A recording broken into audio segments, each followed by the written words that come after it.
usually I record directly to TikTok, but we are going to record regularly because I'm going to post it a couple different places because I think it matters. So, what I want to talk about is the power of words, the power of vibes, energy. You don't even have to be present for somebody's words to affect you. We like to say that they don't, but words are like spells, you know. You can cast a spell of belief or disbelief and all of that other good stuff. So, I talked earlier today. Dang it. I don't know what this is about. I talked earlier today on TikTok about how, there was a person that was kind of supportive of me, but you saw them waning on and off. And recently it was so strong that, it had to be because of some things that were said, some impressions, and whatever it was, the energy that's surrounding me, which is not coming directly from me, is making it so, it's like, and again, we all impact each other because we're all part of the universe, and we all, whether we like it or not, we impact each other, no matter how slight it might be, right? Just the presence, the vibe, the energy, the force field, whatever, or the things that are being said, can cause that. But in combatants of that, and again, I may be making up words, but it's okay, you know what I'm saying. In combatants of that, I say this, that we have to speak positivity over ourselves because we know who we are. So I'm going to say this about me because I've said a lot of not so nice things about myself this morning because I was mad at myself because I lost this card, I did this, did that. But let's talk about all the positive things I did this morning. This morning I was able to go retrack my steps, make sure that I couldn't find the card. I was able to acknowledge the fact that it was, that it was my fault that the card was lost. I went and checked with all the persons that were necessary to check on that. Retraced my steps. Also acknowledged the fact that, hey, there was some negative energy surrounding me or in regards to me, which was made obvious by the fact that people were walking by and they couldn't even look at me or even look off. It's one thing to walk past somebody and not want to interact and you just kind of look off, but to look down like this. And these are people that I never initiate contact with, so why would you look down? But looking down is an indicator that, again, the energy that's around you, things that are being said are so negative that it's embarrassing. It's a thing of embarrassment where I can't look you in the eye because maybe I didn't actively participate, but I was there, and through my verbalization of anything, kind of swaying what was said, I did participate. So with that being said, I have to, I can't control the behavior and actions of others, but I can control the behaviors and actions of myself. So with that, I'm going to say some very nice things about me because I deserve it. Number one, I'm a go-getter. When I see there's an opportunity for me to get something, I attempt to go get it. I do my best to get it. And number two, I accept failure. I understand that failure brings you a step closer to success. Number three, I do my due diligence. I try to do everything that I can to make sure everything's exhausted. Number four, I'm understanding of myself. I know that I'm getting older and, I don't have as much fight in me as I used to have. So I understand when I need to relax or when I need to change my course a little bit to make the journey a little bit softer for me, and I do. Number five, I do what needs to be done. When I know the importance of doing things in a moment, like I said this morning, I got up, I didn't shower, none of that. I immediately got there at 8:02 a.m. It was good that I got there in person because they didn't really have a lost and found. If somebody turned it in, they turned it in. If it went into the garbage, it went into the garbage. That's what it is. But I got to see that for myself, and I also got to retrace my steps a fourth time. Number five, it's rainy and it's messy and it's nasty out there. Through all the perceptions, I didn't act out on the perception that this person had of me. But what I was able to do, excuse me for just a moment, it's so annoying. I didn't act out on the perception that was had on me, and I did acknowledge the fact that it hurt me. I can acknowledge my softness, my pains, my weaknesses. So I didn't act out on that. I didn't have anything to say. I felt it.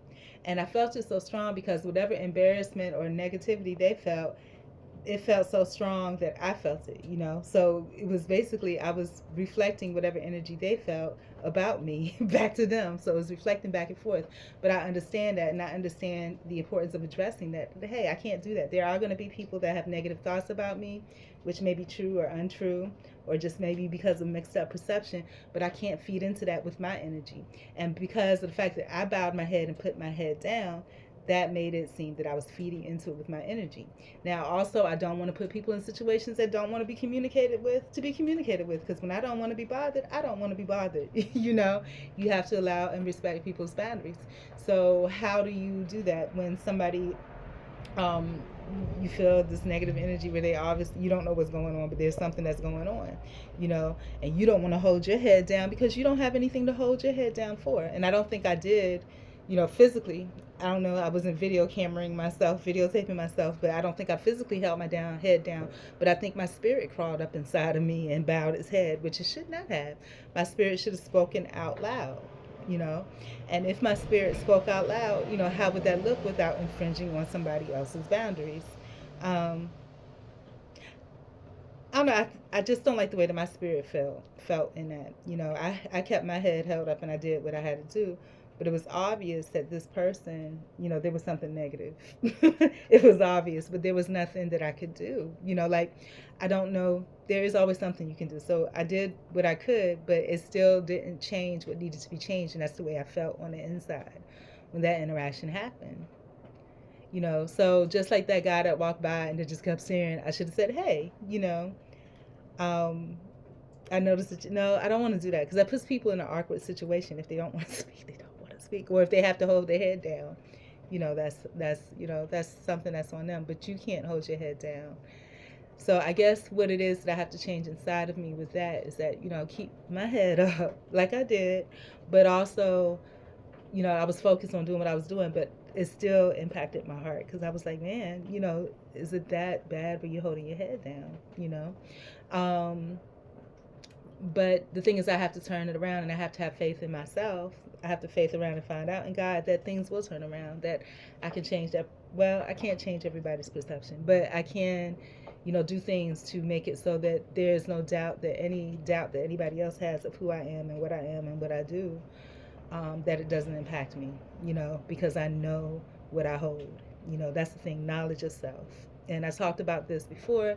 When I was on VCU's campus, there was near Rhodes Hall, there's a big Catholic church, and the epitaph, something, the thing on the outside said, know thyself, little stone carving. And that's the most important thing. If you know yourself, if you become God and goddess of yourself, of your inner being, then it doesn't matter what everything else or anyone else says, because you know who you are.